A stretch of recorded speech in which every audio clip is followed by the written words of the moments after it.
యొక్క సన్నిధిలో, దేవుని యొక్క వాక్యంలో అనేకమైన విషయాలు మనం దేవుని యొక్క సన్నిధిలో దేవుని యొక్క వాక్యమును మనం జ్ఞాపకం చేసుకుంటున్నాం. కాబట్టి దేవుని యొక్క వాక్యమును గురించి అనేకమైన విషయాలు మనం తెలుసుకుందాం. దేవునికి మహిమ కలుగును గాక. Praise the lord. Hallelujah, hallelujah. Yohanu రాసినటువంటి పత్రిక, మొదటి యోహాను రాసినటువంటి పత్రిక 8వ 4వ అధ్యాయము, మొదటి యోహాను రాసినటువంటి పత్రిక 4వ అధ్యాయము 8వ వచనాన్ని మనం చదువుకుందాం. దేవుడు ప్రేమ స్వరూపి, ప్రేమ లేనివాడు దేవుడిని ఎరుగడు. దేవుడు ఎవరంటే ప్రేమ స్వరూపి, ఆయన రూపమే ప్రేమ. అలాంటిది దేవుడి పిల్లలుగా ఉన్న మనం అందరం కూడా కలిగి జీవించవలసింది ఏంటంటే ప్రేమ. మనము దేవుడి ప్రేమను కలిగి జీవించాలి. ఒకరి ఎడల ఒకరు మనం ప్రేమ కలిగి జీవించాలి. ఎందుకంటే మనలను సృష్టించినటువంటి సృష్టికర్త అయినటువంటి యేసుక్రీస్తు, ఆయన స్వరూపమే ప్రేమ స్వరూపం. ఆ ప్రేమ స్వరూపం కాబట్టి ప్రేమ కలిగిన దేవుడు ఆయన మనలను ప్రేమించి ఆయన ఈ లోకానికి వచ్చాడు. కాబట్టి ప్రియమైన దేవుని బిడ్డలుగా మనమందరం కూడా దేవుని యొక్క వాక్యంలో ప్రేమ కలిగి మనం జీవించాలి. కాబట్టి దేవుని యొక్క సన్నిధిలో మనము దేవుని యొక్క సన్నిధిలో ప్రేమ కలిగి జీవించని ప్రతి వారు కూడా దేవుని స్వరూపి కానే కాదు. కాబట్టి దేవుని యొక్క వాక్యంలో ఎఫెసీయులకు రాసినటువంటి పత్రిక 2వ అధ్యాయము 4వ వచనంలో మనం చూస్తున్నట్లయితే, అయినను దేవుడు కరుణ సంపన్నుడై ఉండి మనము మన అపరాధముల చేత చచ్చిన వారమై ఉండినప్పుడు సైతము మన ఎడల చూపిన తన మహాప్రేమ చేత మనలను క్రియలతో కూడా క్రీస్తుతో కూడా బ్రతికించెను. Praise the lord. దేవునికి మహిమ కలుగును గాక. ప్రియమైన దేవుని బిడ్డలారా, మనము పాపము చేత బంధించబడి ఉన్నప్పుడు, పాపం చేత మనము దేవునికి దూరం అయిపోయినప్పుడు, పాపము చేత మనం దేవునికి అసహ్యమును కలిగిస్తున్నప్పుడు, పాపము చేత దేవునికి దుష్టులుగా మారినప్పుడు, దేవుడు తానే ఏం చేస్తాడంటే ఈ లోకానికి వచ్చి ఆయన మన పాపముల నిమిత్తమై ఏం చేశాడంటే తన కరుణ చూపించాడు. వీడు పాపం చేస్తున్నాడు కదా, వీడు దుర్మార్గుడు కదా, వీడు దేనికి పనిచేయని వాడు కదా, వీడు నా మాట వింటలేదు కదా, వీడిని నేను శిక్షించాలి, వీడిని నేను తృణీకరించాలి, వీడిని నేను త్రోసివేయాలి అని చెప్పి దేవుడు అనుకోలేదు. ఈ పాపం చేసినటువంటి వ్యక్తిని దేవుడు ఏం చేస్తూ ఉన్నాడంటే క్షమిస్తూ ఉన్నాడు, ప్రేమిస్తూ ఉన్నాడు. ప్రేమించి ఏం చేశాడు? ఆయనను దేవుడు కరుణా సంపన్నుడై ఉండి, దేవుడు కరుణా సంపన్నుడై ఉండి మనము మన అపరాధముల చేత చచ్చిన వారమై ఉండినను సైతము మన ఎడల చూపిన తన మహాప్రేమ చేత మనలను ఏం చేశారంట? క్రీస్తుతో కూడా బ్రతికించాడు. ప్రేమ దేవుని బిడ్డలారా, పాపం చేసిన ప్రతి ఒక్కడు కూడా శిక్షకు అర్హుడు, శిక్షకు పాత్రుడు, శిక్షను భరించవలసినటువంటి వాడు. ఈ శిక్షను మన మీద పడకుండా, ఈ శిక్షను మన మీద మోపకుండా, ఈ శిక్షకు పాత్రులుగా ఉన్న మనలను దేవుడు ప్రేమించి, దేవుడు మహాకరుణ చూపి మనల్ని ఏం చేస్తాడంటే మన పాపములను క్షమించాడు. దేవుడు మన పాపములను క్షమించాడు. మనం నిజంగా చాలా భయంకరమైనటువంటి ఘోరమైన పాపములు మనం. అలాంటి పాపము చేత మనము చచ్చిన వారమై దేవునికి పని చేయకుండా ఉన్నటువంటి వారమైన మనల్ని ఆయన కరుణ చేత మహాప్రేమ చూపి మన పాపములను క్షమించాడు. ప్రియమైన దేవుని బిడ్డలారా, దేవుడు ఎవరంటే ప్రేమ స్వరూపి. దేవుడు ఎవరంటే కరుణా స్వరూపి. దేవుడు ఎవరంటే మన పాపములను బట్టి మనలను క్షమించేటువంటి గొప్ప దాత. దేవునికి మహిమ ఘనత చేయునుగాక. దేవుని యొక్క సన్నిధిలో ఇలాంటి ప్రేమ కలిగినటువంటి దేవుడు మనకి ఉన్నాడు కాబట్టి ఆయన సన్నిధానంలో మనము పాప క్షమాపణ పొందేటువంటి వారుగా మనం కనబడుచు ఉన్నాం. దేవునికి మహిమ కలుగునుగాక. యేసు ప్రభు నిజమైన దేవుడు, పాపములను క్షమించువాడు.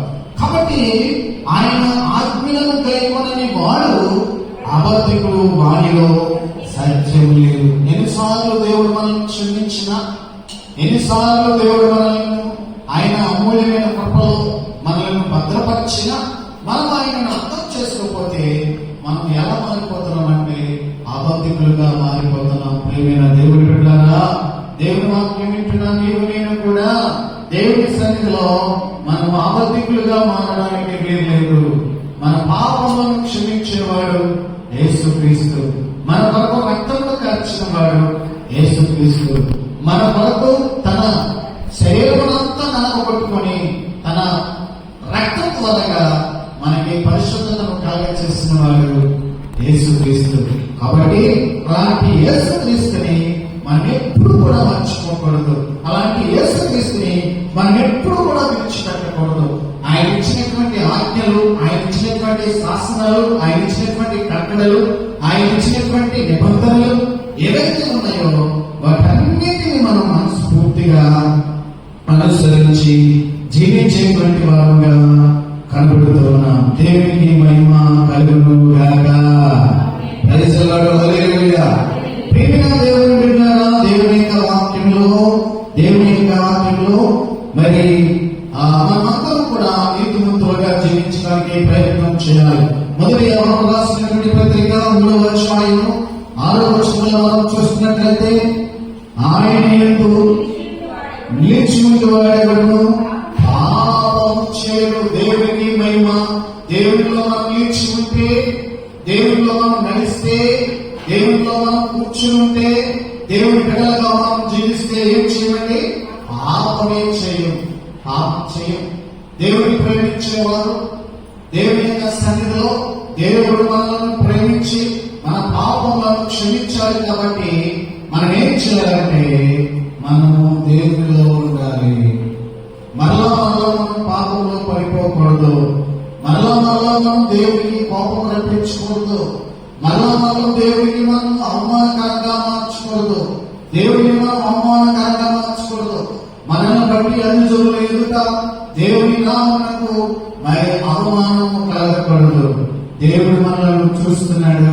నా ప్రియమైన బిడ్డలు వారు పరిశుద్ధులు, నా ప్రియమైన బిడ్డలు వారు శ్రేష్టమైన వారు. పాపముల చేత బంధింపబడినప్పుడు వారిని నేను పరిశుద్ధపరిచాను. వారు నన్ను ఏం చేస్తున్నారంటే గుర్తించారు. కాబట్టి గుర్తించినటువంటి వారు అబద్ధికులు అవుతున్నారు. గుర్తించినటువంటి వారు ఎలా అవుతున్నారంటే పరిశుద్ధులు అవుతున్నారు. పరిశుద్ధమైన జనాంగంగా వారు పరిశుద్ధమైన సంఖ్యలో లెక్కించబడుతున్నారు. ఇది వరకు పాపం చేసిన వారు, ఇది వరకు మోసగాళ్ళు, ఇది వరకు దోషకులు, ఇది వరకు నిందలు మోపేవారు, ఇది వరకు అబద్ధాలు. దేవుడు మనల్ని ప్రేమ చేశారంటే ఆయన పరిశుద్ధమైన రక్తం ద్వారా మనల్ని మన పాపములను పరిశుద్ధపరిచారు. దేవుని యొక్క సన్నిధిలో ప్రియమైన దేవుని బిడ్డలుగా మనం అందరము కూడా మరి ఇక పాపము చేయవాడు, ఇక్కడ మనం దేవుని యొక్క వాక్యంలో చేస్తున్నట్లయితే పాపము చేయవాడు ఆయనను చూడలేడు, ఎరుగలేడు. దేవునికి మహిమ కలుగుగాక. పాపం చేసేవాడు దేవునికి చూడలేడు, దేవుని కోసం ఏమి తెలుసుకోలేడు. పరిశుద్ధులు మాత్రమే దేవుని తెలుసుకుంటారు, దేవుని సన్నిధిలో వారు జీవిస్తారు. పాపం చేసే వాళ్ళందరూ కూడా చాలా మంది చెప్తూ ఉంటారు, ఎవరైనా మీరు మందిరానికి రావట్లేదంటే ఒక ఆయన నాతో చెప్తున్నాడు, పాస్టర్ గారికి నేను చుట్టగా అవుతానండి, అందుగురించే మందిరానికి రాలేకపోతున్నాను. అన్ని మానేశాను కానీ చుట్ట మాత్రం మానలేదండి పాస్టర్ గారు. అందుగురించి ఈ ఒక్క తప్పు ఒకటి నాలో ఉంది, నేను అనుభవించే రాకపోతానని చెప్పి ఒక అతను సాక్ష్యం చెప్తా ఉన్నాడు. చూడలేడు, దేవుని కాదనలేడు. పరిశుద్ధులకు మాత్రమే హృదయ శుద్ధి గలవారు దగ్గర వారు దేవుణ్ణి చూస్తారు. హృదయం శుద్ధిగా ఉంటే దేవుని మనం చూడగలుగుతాం. హృదయం పాపం చేత నిండిపోయి ఉంటే మనం దేవుణ్ణి చూడడానికి అవకాశము లేదన్నమాట. మనమందరము కూడా ఎవరిని ప్రేమిస్తున్నాము? దేవుడిని ప్రేమిస్తున్నాం కాబట్టి, దేవుడు మనల్ని ప్రేమిస్తున్నాడు కాబట్టి, ఆయన ప్రేమలో ఏముందంటే క్షమ ఉంది, ఆయన ప్రేమలో కరుణ ఉంది, ఆయన ప్రేమలో ఆయన మనలను పరిశుద్ధపరిచాడు, ఆయన మనల్ని ప్రేమించాడు కాబట్టి ఆయన మనల్ని శిక్షించిన ఆయన పాపములన్నింటినీ పరిశుద్ధపరిచాడు. ప్రియమైన దేవుని బిడ్డలుగా ఉన్న మనమందరం కూడా మనము మన పాపములను విడిచిపెట్టి దేవుని చెంతకు చేరవలసిన వారముగా దేవుని వాక్యం సెలవిస్తూ ఉంది. పాపం చేయ ప్రతి వారు కూడా దేవుడికి దూరంగా ఉన్నారు. కాబట్టి ప్రియమైన దేవుని బిడ్డలుగా మనం పాపం చేయడానికి వీలేదు. ప్రైజ్ ది లార్డ్, హల్లెలూయా, హల్లెలూయా. దేవునికి మహిమకరంగా కీర్తనకారుడైనటువంటి దావీదు గారు చెప్తున్నటువంటి వాక్య భాగమును మనం జ్ఞాపకం చేసుకుంటున్నాం. ఏంటంటే కీర్తన గ్రంథము 80వ అధ్యాయము 5వ వచనంలో దేవుని యొక్క వాక్యము జ్ఞాపకం చేసుకుందాం. ప్రభువా, నీవు దయాళువు, క్షమించుటకు సిద్ధమైన మనసు గలవాడు, నీకు మొరపెట్టగా నీకు మొరపెట్టు వారందరినా ప్రభావిశ్రయములు గలవాడు. దయాళుడు, కరుణామయుడు, ప్రేమామయుడు, జాలి చూపేటువంటి వ్యక్తి. దేవుడు దయాళుడు కనుక మనం ఏం చేస్తాడంటే మనం చేసే పాపములన్నింటినీ క్షమిస్తున్నాడు. మనం చేసిన పాపములన్నింటినీ తుడిచివేస్తున్నాడు. మనం చేసిన తప్పిదములన్నింటినీ ఆయన క్షమించి మనలను ఆయన బిడ్డలుగా హత్తుకుంటున్నాడు. దేవుడి యొక్క వాక్యంలో మనము ప్రభువా, నేను పాపిని, నేను ఫలానా రోజున ఫలానా పాపం చేశాను, నేను ఫలానా రోజున ఫలానా అబద్ధమాడాను, నేను ఫలానా రోజున ఫలానా వారి మీద నేను నిందలు మోపాను, నేను ఇతరులను హింసించాను, ఇతరులను బాధ పెట్టాను, ఇతరులను చాలా మరి భయంకరంగా దోషణ చేశాను. ఈ పాపములన్నీ ఎవరు క్షమిస్తారు అంటే యేసుక్రీస్తు ఒక్కడు మాత్రమే క్షమిస్తాడు. ప్రియమైన దేవుని బిడ్డలారా, ఆయన సన్నిధికి వచ్చి ఆయన దగ్గర మీరు ఎక్కడ ఉన్నా కానీ, ఏ ప్లేస్ లో ఉన్నా కానీ, ఇక్కడ దేవుడి సన్నిధిలో మొర్ర పెట్టినప్పుడు వాక్యం ఏం సెలవిస్తుంది? మొర్ర పెట్టినప్పుడు ఆయన ఏం చేస్తారంట? క్షమించుటకు సిద్ధమైన మనసు గలవాడు. నీవు మొర్ర పెడితే క్షమించడానికి సిద్ధపడ మనసు గలవాడు. అంతేకాకుండా కృప అతిశయం గలవాడు. మన పట్ల ఎక్కువగా కృప చూపేవాడు, దయ చూపేవాడు, సహాయం చేసేవాడు. ఆపదలో కష్టాల్లో నలిగిపోతున్నావా? ఇబ్బందుల్లో పాపం చేత కుమిలిపోతున్నావా? సమస్యల చేత, నిందల చేత మనశ్శాంతి లేక బాధపడుతున్నావా?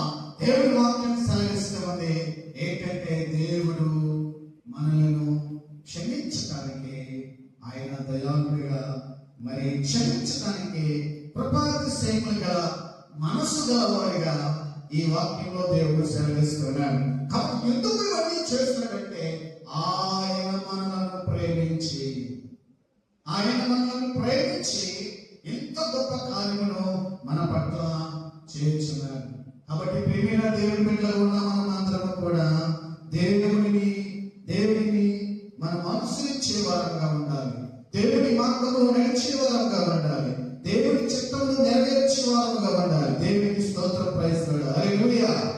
దేవుని యొక్క వాక్యంలో ప్రియమైన దేవుని బిడ్డలుగా మనం దేవుని యొక్క వాక్యం వింటున్నాం. మొదటి కొరింథీయులకు రాసిన పత్రిక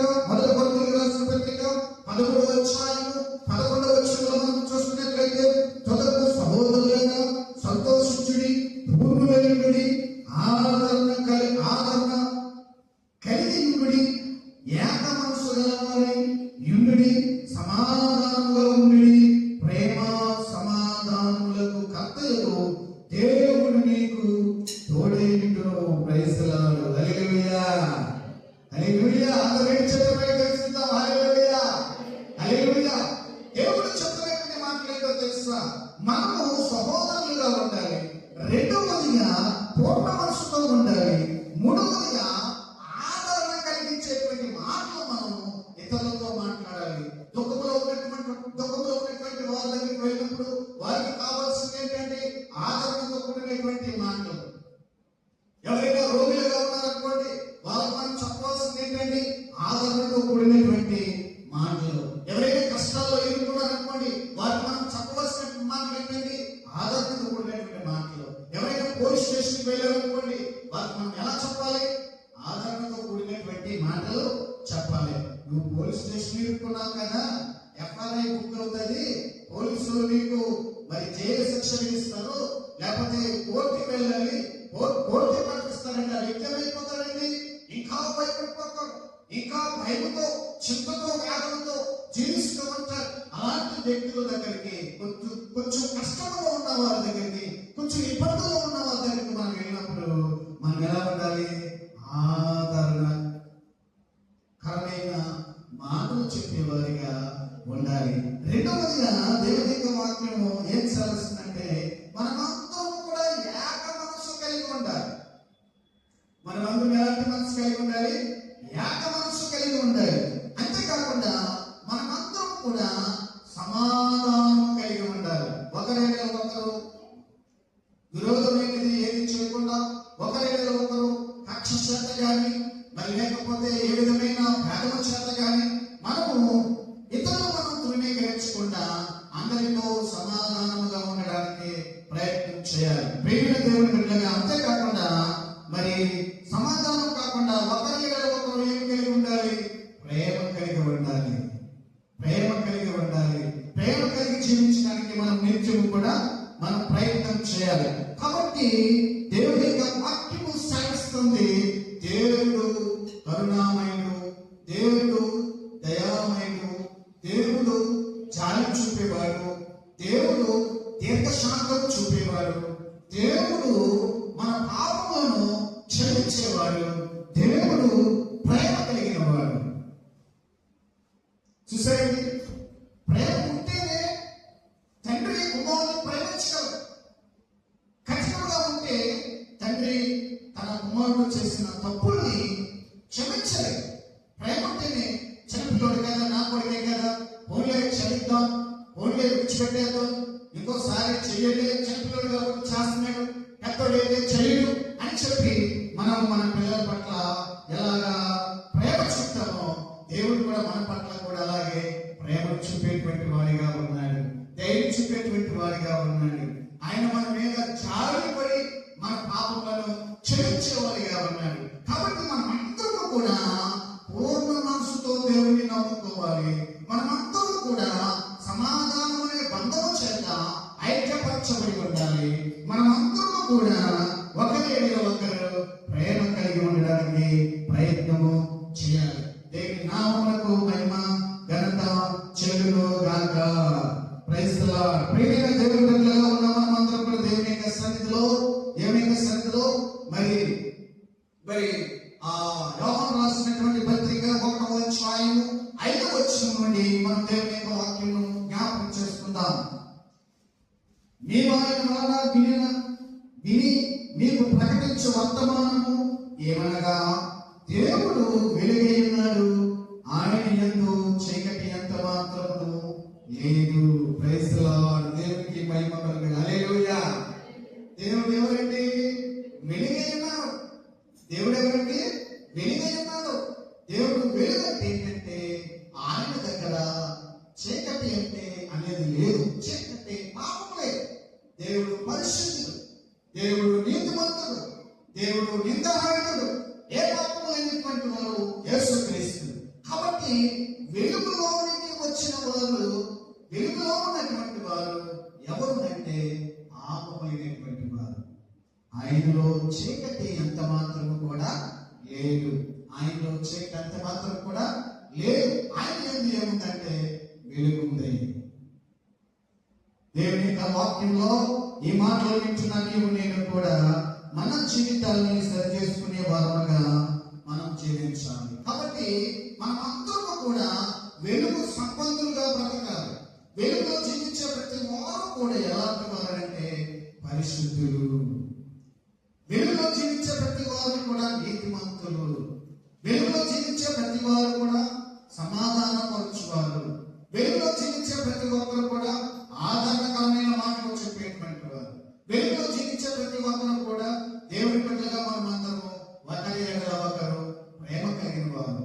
వెలుగులో జీవించే ప్రతి ఒక్కరు కూడా మన యందు ఏ కపటము, ఏ దోషము, ఏ భయంకరమైనటువంటి పాపము లేదు. కాబట్టి మనం దేవుని బిడ్డలుగా ఉండడానికి దేవుడు మనల్ని పిలిచాడు. కాబట్టి మనందరూ కూడా పరిశుద్ధంగా జీవించడానికి ప్రయత్నం చేయాలి. మన శరీరం కానీ మన హృదయములకు కానీ ఎలాంటి పాపం అంటుకోవడానికి మీరు లేదని దేవుడు వాక్యం ద్వారా సెలవిస్తున్నాడు. ఎందుకు దేవుడు ఈ విధంగా చెప్తున్నాడంటే మన పాపములన్నిటినీ దేవుడు ఏం చేశాడు? తన రక్తం ద్వారా పరిశుద్ధపరిచాడు. ఎందుచేతంటే ఆయన మన పట్ల జాలిపడి. కాబట్టి మొదటి యోహాను రాసినటువంటి పత్రికలో చివరికి వచ్చి చెప్పి నేను ముగించి వేస్తాను. ప్రేమైన దేవుడి బిడ్డలుగా ఉన్న మనం అందరూ కూడా ఈ వాక్యంలో మనం జ్ఞాపకం చేసుకుందాం. మొదటి యోహాను రాసినటువంటి పత్రిక 4వ అధ్యాయం 10వ వచనంలో మనం చూస్తున్నట్లయితే మన యెడల దేవునికి ఉన్న ప్రేమ మనం ఎరిగిన వారమై దానిని నమ్ముకొని ఉన్నాము. దేవుడు ప్రేమ స్వరూపుడై ఉన్నాడు. Praise the lord. దేవుడు మన పట్ల ఎలాంటి ప్రణాళిక కలిగి ఉన్నాడండి? మన ఎలాంటి ప్రణాళిక కలిగి ఉన్నాడండి? దేవుడికి మన పట్ల ఉంది ఏంటంటే ప్రేమ.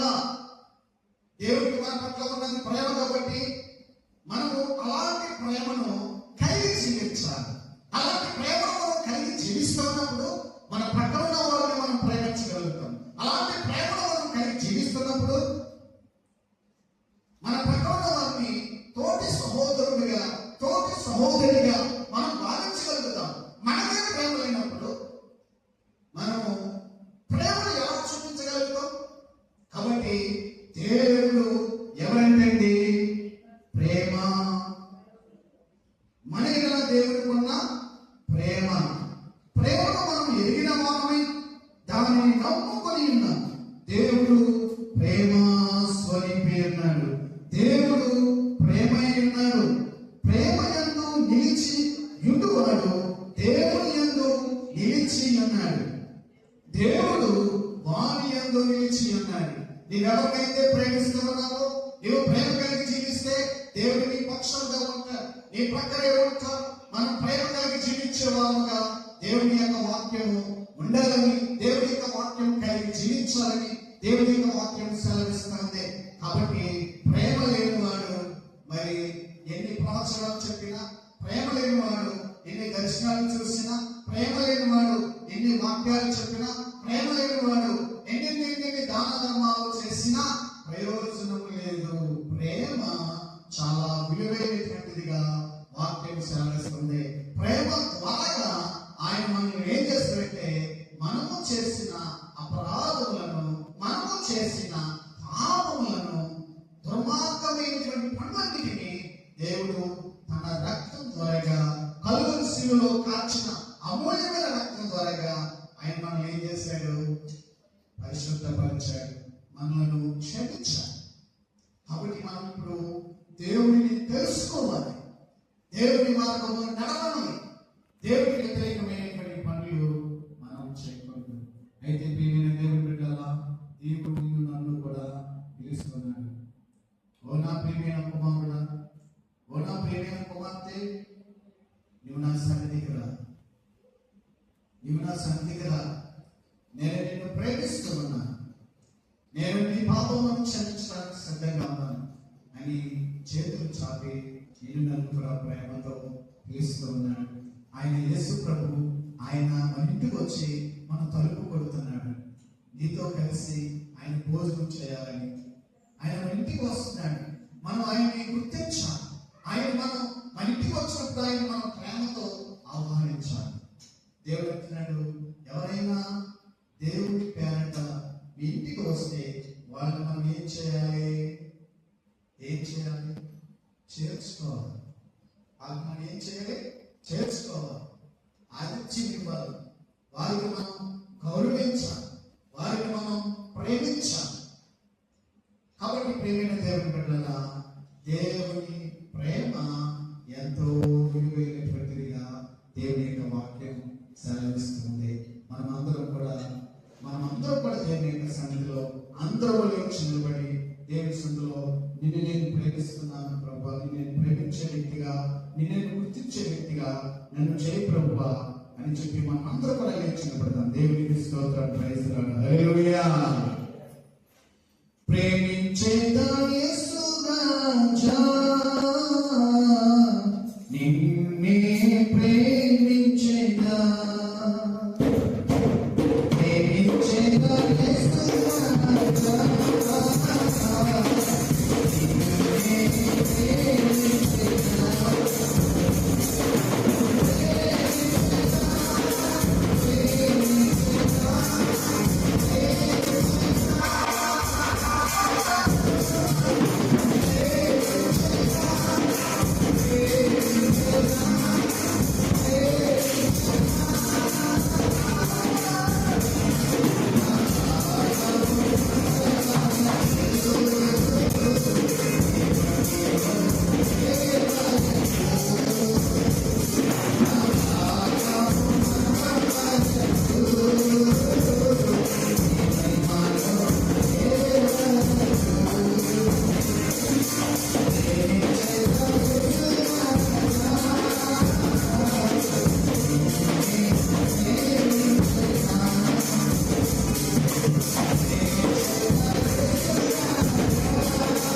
నీవు నన్ను ప్రేమించి నా పాపములను క్షమించు ప్రభువా. నీవు నన్ను ప్రేమించి నీకున్నటువంటి అమూల్యమైనటువంటి ఆ స్థానమును వదిలిపెట్టి రిక్తులుగా చేసుకుని నీకు మీరే తగ్గించుకుని వృధలో తొలుచున్న మమ్మలను, పాపంలో కూలిపోతున్న మమ్మలను, ఎవరో పట్టించుకోనేటువంటి స్థితిలో ఉన్న మమ్మలను మా దగ్గరకు వచ్చి నా కుమారుడా బాధపడకు, నేను మీ పాపములను క్షమిస్తూ ఉన్నాను, నీ బంధువులు నిన్ను వెలివేశారా, నీ తల్లిదండ్రులు నిన్ను దూరపరిచారా, అందరూ నిన్ను అసహించుకుంటున్నారా, చిచ్చిపోవాలి రావద్దని చెప్పి దూరం పెట్టారా, నా కుమారుడా నా కుమారుడా,